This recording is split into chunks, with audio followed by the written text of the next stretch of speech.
All right, so thanks for joining me in today's segment where we talk about a few handful of tips. Try to do it in about 5 minutes or less and give you some ideas and thoughts to improve your trading.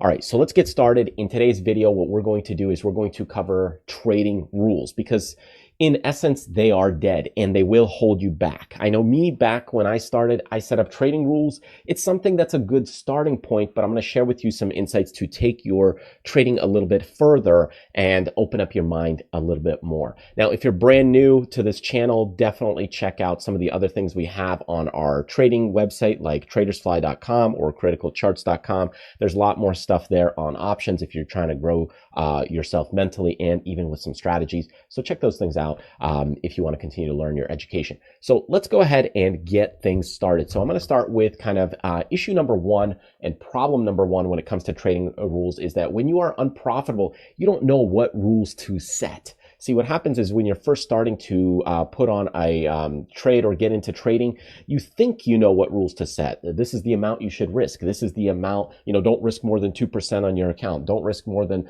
$1,000 in your account. And you think that's a good idea, but you don't know where these rules are coming from. They give you kind of a reason or an idea, or maybe somebody else, you've kind of heard it, but they're not tailored to you. So when you're actually putting these things on, you're kind of going in with a blind set of ideas. You really don't know what makes sense. So it's a good starting point. So don't get me wrong. It's a nice starting point, but later as you evolve, you might see, hey, you know what? I need to custom tweak these things more for myself. Okay. So that's kind of point one.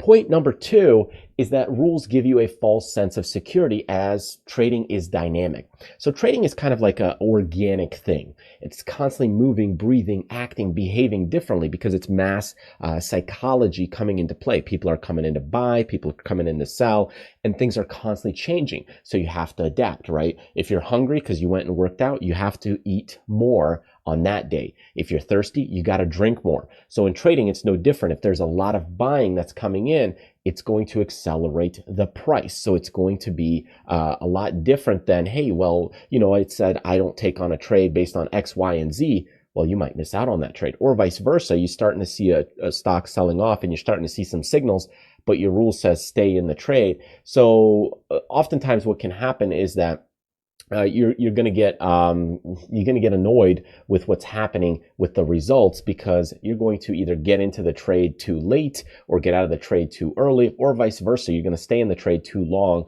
and that's not going to be good because you need to be adaptable to the conditions at hand. Let's look at problem number three.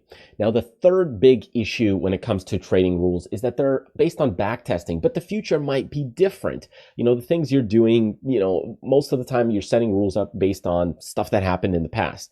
In the real world or in the trading world, in the professional level, they look at Monte Carlo simulations, supercomputers, and all that stuff. They got, millions and billions of dollars to forward test a lot of this stuff.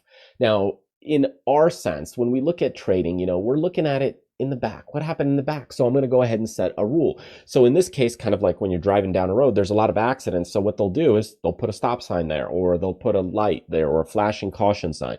So this is what happens is that with time, things evolve and you need to evolve as well. So you don't know what the future holds. So you have to constantly evolve and move forward. It has to be more dynamic. It can't just be based on the back. That's your rule. That's it. You need to evolve that trading rule.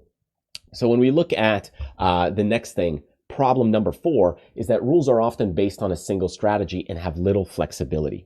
If you're just doing one strategy, let's say you're just buying a stock, selling a stock within the day, and you're doing some day trading, well, that might seem all good and you have some rules for that. But now let's say you get into swing trading. There might be a whole different set of rules for that. And then you get into long-term investing, a whole different set of rules. If you get into option trading, which you can check out our YouTube channel there, there's a ton of stuff regarding options. Just search Traders Fly.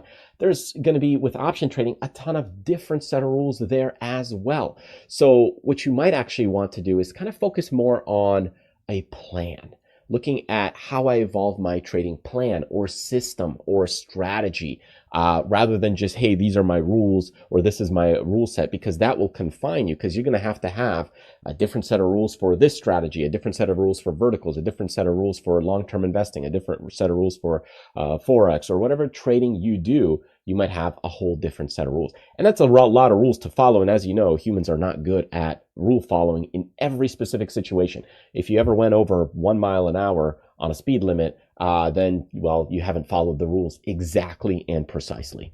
All right, let's look at the fifth and kind of final one that I have, and that is rules are not personal to you or your strategy or risk tolerance. So when we look at rules, what happens is that you might have found those things and you need to evolve them for yourself.